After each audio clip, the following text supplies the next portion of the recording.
मेरे नौजवान दोस्तों, इससे पहले वाली वीडियो में जब मैंने ये कहा था कि भाजपा एंटी जम्मू पार्टी है, उस वक्त बहुत सारे भाजपा के ऐसे वर्कर्स थे जो कमेंट्स करते थे, जो धमकियां देते थे, जो गालियां देते थे, जो इस तरह की बातें करते थे, इसको पाकिस्तान भेज दो, इसको गोली मार दो। पर मुझे उससे फ़र्क नहीं पड़ता। क्यों?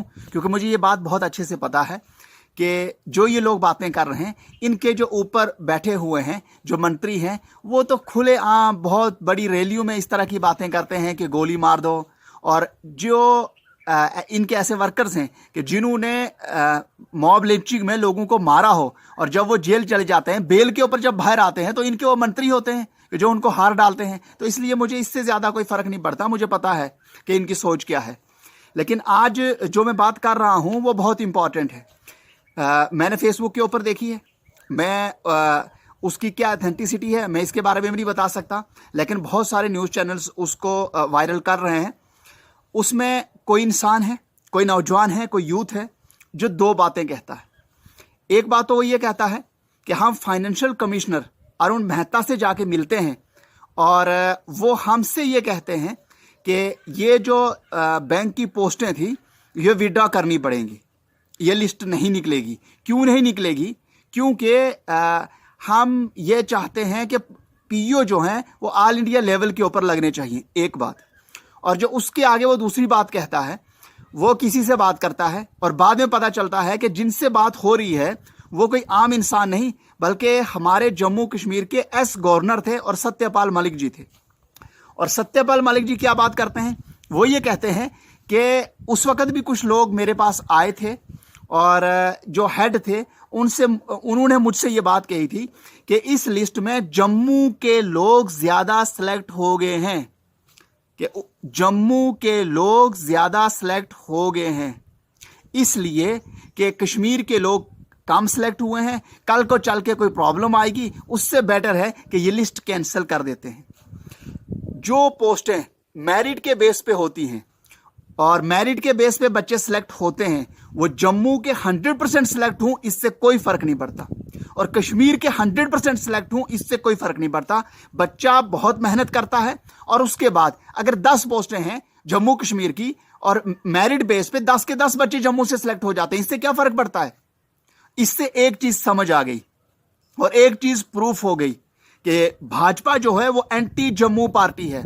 भाजपा सिर्फ जम्मू वालों से वोट लेती है, भाजपा जम्मू वालों के लिए काम नहीं करती।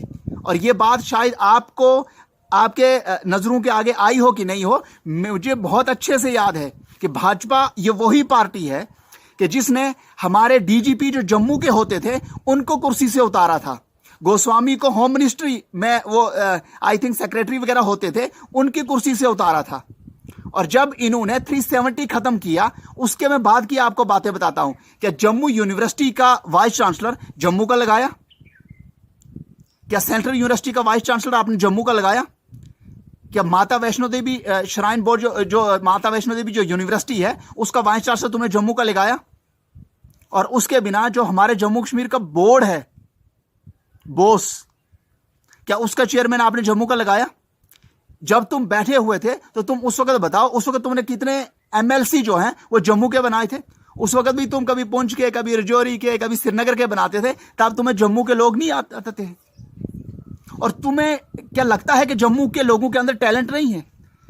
क्या जम्मू का कोई आदमी, जम्मू का कोई एक्स ब्यूरोक्रेट क्या एलजी नहीं बन सकता था? आप एक बात साफ बताइए, आप बताइए जम्मू के आपने कितने इस वक्त एडवाइजर बनाए हैं? इस वक्त एलजी के साथ जो एडवाइजर्स काम कर रहे थे आपने कितने बनाए हैं? जब हमारे यहां का चीफ सेक्रेटरी बन सकता था, आपने क्यों नहीं बनाया? आपने बीआर शर्मा को यहां से क्यों भेज दिया? और उसके बाद किसी को बाहर से लाके आपने यहां चीफ सेक्रेटरी बना दिया। अगर आप जम्मू के लोगों को यह जलील नहीं कर रहे हो तो और क्या कर रहे हो? आपकी जो एक्टिविटीज है, क्या उससे यह बात नहीं लग रही है कि आपको यह लग रहा है कि जम्मू के लोगों के अंदर टैलेंट ही नहीं है? कि जम्मू के किसी को डीजीपी नहीं बनाना चाहिए, किसी को चीफ सेक्रेटरी नहीं बनाना चाहिए, किसी को एडवाइजर नहीं बनाना चाहिए। यह कोई कॉम्पिटिटिव एग्जाम नहीं है, यह कोई आईएएस का एग्जाम नहीं है, यह कोई केस का एग्जाम नहीं है जहां इंटरव्यू होते हों, जहां रिटन एग्जाम्स होते हों। ये आप बना सकते थे। एडवाइजर बनाने के लिए कौन सा रिटन एग्जाम होता है? फिर क्यों नहीं आपने जम्मू का कोई बनाया? और इस वक्त जो लिस्टें तुमने बैंक की कैंसिल की हैं, वो सिर्फ इस बेस पे की हैं कि जम्मू के लोग उसमें ज्यादा सिलेक्ट हुए हैं। तुम्हें शर्म आनी चाहिए और तुम्हें जम्मू की आवाम से माफी मांगनी चाहिए कि जम्मू में तुमने 95% से ज्यादा सीटें जम्मू की ली थी। उस वक्त वोट तुम जम्मू से लेते हो, और जब जम्मू को अपना हक मिल रहा होता है और जब जम्मू के बच्चे सिलेक्ट हो रहे होते हैं, और फिर तुम कहते हो इस लिस्ट को कैंसिल कर दो। इससे ज्यादा शर्म की बात तुम्हारे लिए कोई नहीं हो सकती।